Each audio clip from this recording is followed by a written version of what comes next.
Hello guys. आज Sunday आहे आणि 4ला चहा घेऊन आम्ही निघालोत बाहेर रामदरा टेम्पलला.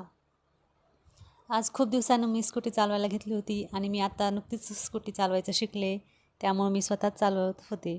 तर तसंच चालवावं म्हटलं, कारण चालून चालून प्रॅक्टिस होईल आणि रोडला पण एवढी काही गर्दी वगैरे पण नव्हती.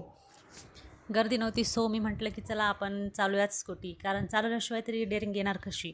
आणि पुण्यामध्ये राहत असल्यामुळे पुण्याच्या रोडला तर एवढी ट्रॅफिक असते, त्यामुळे म्हटलं चालूयातच. आणि तुम्ही बघू शकतात, गर्दी झाल्यानंतर मी हळूहळू का होईना पण मी स्कूटी चालवलीच आणि याचं मला खूप जास्त आनंद आहे. आणि फ्रेंड्स, तुम्ही पाहू शकतात मी एवढी छान स्कूटी चालवल्यामुळे माझा कॉन्फिडन्ससुद्धा वाढलेला आहे. नेक्स्ट टाईम मी आणखीन जास्त कॉन्फिडन्सनं स्कूटी चालवेल. आणि आता हे बघा, रामदरा टेम्पल जवळ आलेलंच आहे आणि इथलं वातावरण एकदम सुंदर निसर्गरम्य ठिकाण आहे. इकडे डोंगर वगैरे खूप छान आहे.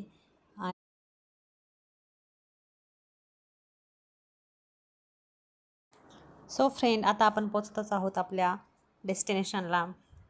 सो स्टे ट्यून, बघतच राहा आणि आपण आता पोचूयात थोड्याच वेळात.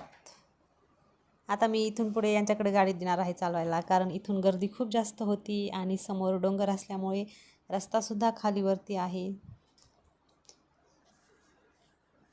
सो फ्रेंड, आपण पोचलोत रामदरा टेम्पलला आणि एवढं सुंदर मंदिर. तर तुम्ही एन्जॉय करा हा व्ह्यू, हे temple. And like, share and subscribe my channel.